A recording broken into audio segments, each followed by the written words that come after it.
I-explain mo na sa akin kung bakit nakaburol si nanay, ha? Bakit ka ba naniniwala dun, ha? Ang totoo mong nanay, busy. Di ba sinabi ko na to sa'yo? Pero tay! Wala nang pero. Huwag mo akong hintayin magalit, Scarlett. Di mo magugustuhan. Hindi pwedeng hindi si nanay yung nakita ko sa cellphone. Alam na alam ko yung tsura ni nanay. Malalaman ko rin sikreto mo, tay. Oh, Scarlett, aalis ako ulit, ha? Huwag kang pasaway.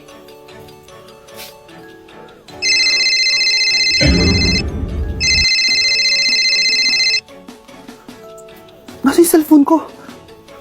Hello po. Pwede na po maklaim yung 10 million peso na galing sa insurance ng namatay niyo pong asawa. Insurance?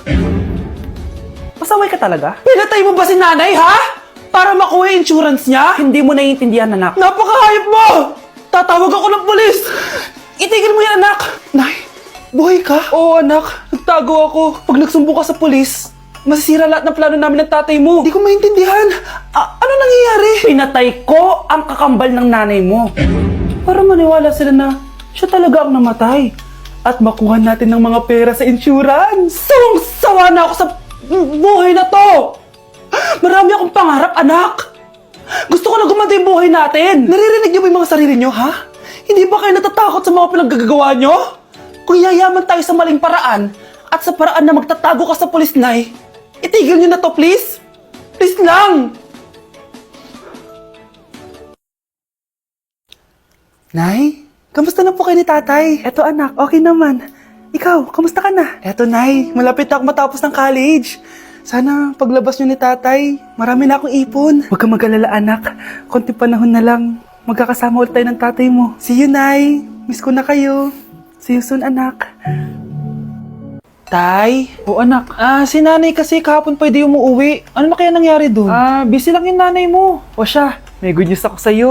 Malapit na tayong yumaman. Anong ibig sabihin nun, Tay? Basta, hintayin mo na lang.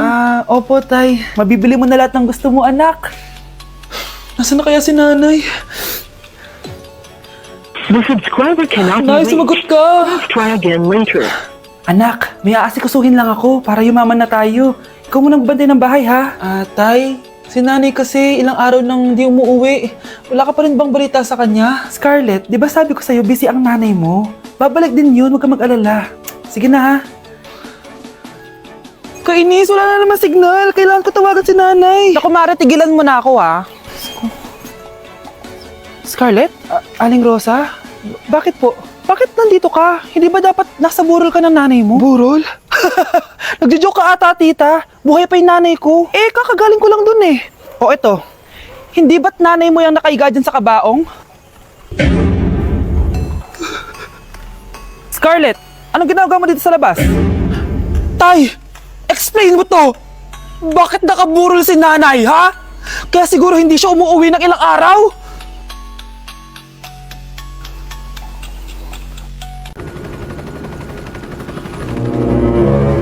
OMG, grabe yung baha, oh! For sure, marami naman nakurakot si Dad. Paldo! Oh, Jessica, ba't ang aga mo? Di ba traffic kasi baha? Ay, opo ma'am, baha nga po eh. Kaya pinag-helicopter na ako ni Daddy para safe ako. Kawawa nga po yung mga tao eh. Wow, sana all. Yes Daddy? Opo, nandito na po ako sa school. Yung baon ko 1 million ha, send mo na. Ha? 1 million yung baon niya? No!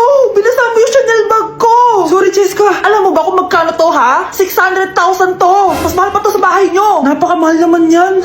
Whatever. Papabili na lang ulit ako. Salamat ka, mabait ako. Nahiya naman tong 300 peso ng bag ko. Be, tara sa kantin. Nag-crave ako ng siomay tsaka ng kwek-kwek. Tara.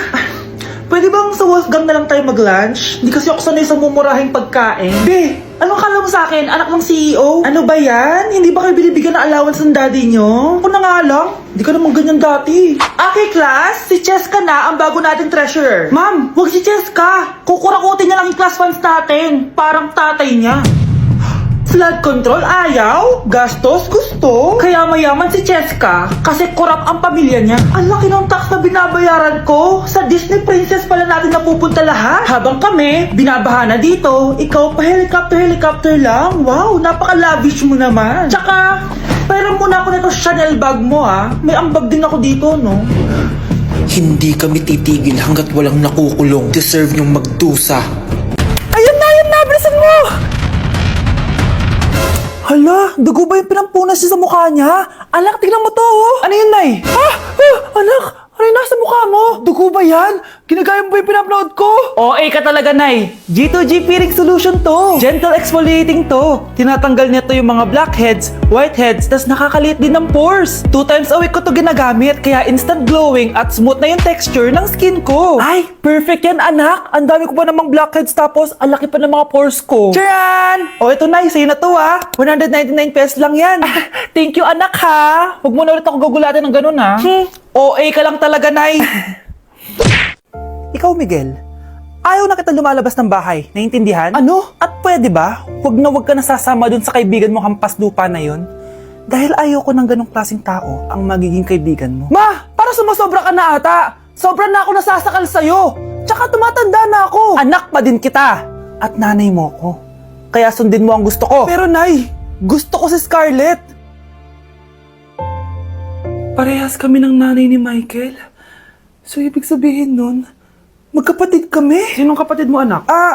Wala po, Tay. Bakit po? Anak, wala na ako sa trabaho. Tay, pero wag ka mag-alala, anak. Iisip ako ng paraan. Hindi tayo maghihirap. Magtutulungan tayo dito, Tay, ha? Kaya natin to. Salamat, anak. Susan, sure ka ba dito? Last money ko na kasi to, eh. Magtiwala ka lang, Ramon. Para sa anak mo. O, ito na mga pinagawa mo, ha? Magbenta na tayo. Tara na. Sige, tara.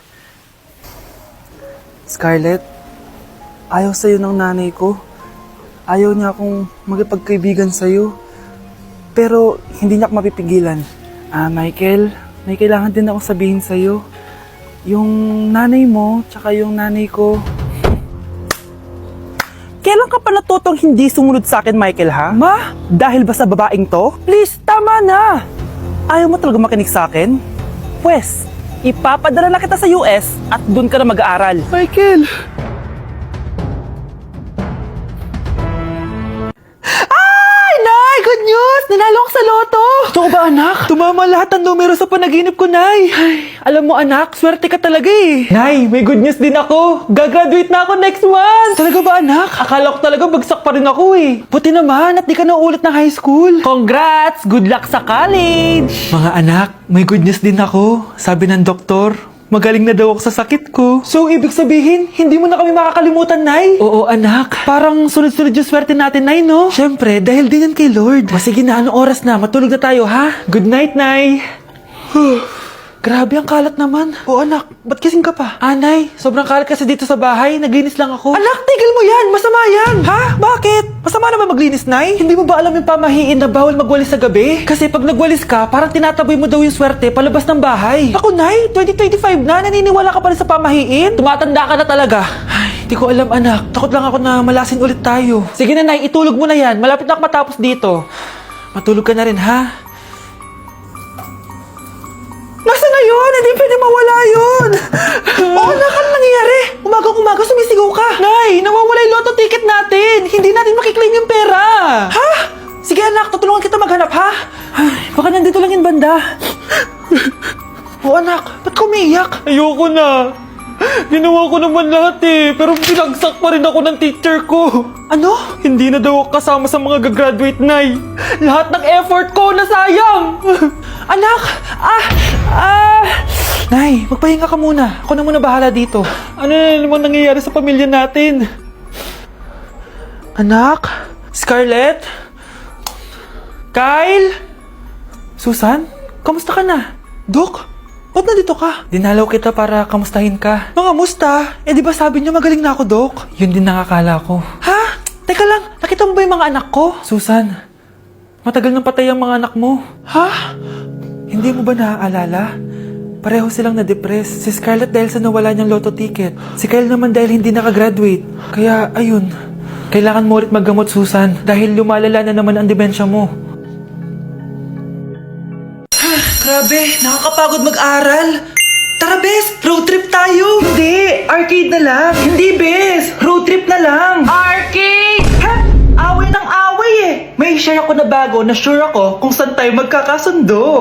Saan naman? Kumain na lang tayo, Bes. Share ko lang kasi sobrang good deal ng Jollibee Meal Savers. Pang everyday go-to meal natin. Bakit? Ano meron? Mag Jollibee Meal Savers tayo. Kasi nandito lahat ng faves natin. Lahat may drinks at kasamang rice or fries. 1-piece burger steak with double rice. 1-piece chicken joy with drinks. At 1 Jolly Spaghetti with fries and drinks. Kaya kahit araw-araw tayo kumain, bes, busog sulit sarap. Our go-to meal. Ayan, yan yung gusto ko. Kinikrave ko yung burger steak with double rice. Makakatipid na, mabubusog pa tayo. Diba? Kapag cravings mo yung go-to mo, tapos wak sa araw-araw, sulit talaga. Kaya tara na, bes, gutom na ako. Excited ka masyado. Libre mo ako next week, ha? Sige, bes, go. Basta, Jollibee Meal Savers, ha? Go!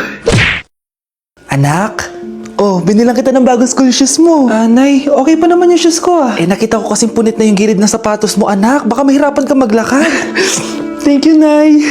Anak ko, para sa'yo. Hala, Nay, hindi mo naman po kailangan gumastos para dito. Kita ko kasing nahihirapan ka sa research nyo. Sana makatulong yan, anak.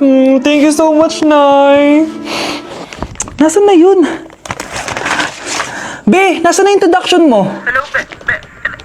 Chapi ka! Aray, kinagat po ako na lamok. O anak, bakit sa labas ka gumagawa niyan? Nay, mahina kasi internet sa loob. Kailangan ko na kasi matapos to. Pumasok ka na dito, anak. Nagpalagay na ako ng Vida Fiber Internet. Nay, gumasos ka pa? Pasok to sa budget ko, anak. Kasi for only 888 pesos a month, meron na tayong internet with speeds up to 75 Mbps. Installation fee will apply, pero sulit na din kasi 8 na gadgets ang pwede mag-connect. Salamat sa lahat, Nay. Ginagawa mo magaan yung pag-aaral ko. Di bali, Nay, makakabawi din ako sa inyo. Love you, anak!